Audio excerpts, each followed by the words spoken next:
2011 is the year the Iraq War ended. Many soldiers went to war in 2003, fully supporting the military effort. But during 8 years of war, thousands of soldiers died in combat, as well as tens of thousands of Iraqis. And some of those who fought are now questioning whether the war was worth it.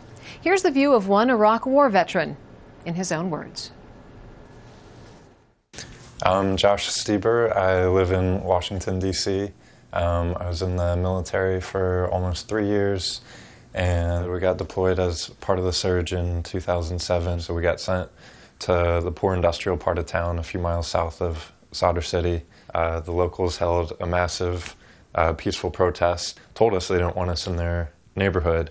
And so that was one of the first real clashes for me. Was here is this rhetoric that I have, and that, you know, it was kind of used to justify the war, that we're giving a voice to an oppressed people and letting them determine their own fate. And here are the people gathering, telling us that they don't want us in their neighborhoods. There would be, you know, sniper shots fired at us from the general area, and then we would go on regular patrols and search through people's houses. I thought that, you know, violence could be used as a force for good, but I was seeing that having this negative effect and, again, turning people against us. And it was hard to find people to talk about or to really get answers to the stuff I was asking about. I started turning to books, and so I read some books by Leo Tolstoy, who kind of got to a position of pacifism.